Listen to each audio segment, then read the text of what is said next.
Hello everyone, in this video I will show you how to unlock Squidward Mortis in Brawl Stars.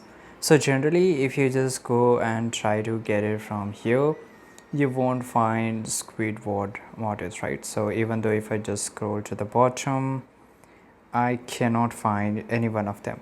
So from where I can get, so you can get it from here in the reward section, right? So let's get into the reward section here, which we can unlock here. And generally it was a temporary offer, right? So it was not whenever you want you can buy them or you can just unlock in the reward section. No, it was a temporary shop here, so you can just go to the shop and you can unlock here. For example, if I have the Brawl pass, then I can just unlock this characters, and in this way you can just get it, right?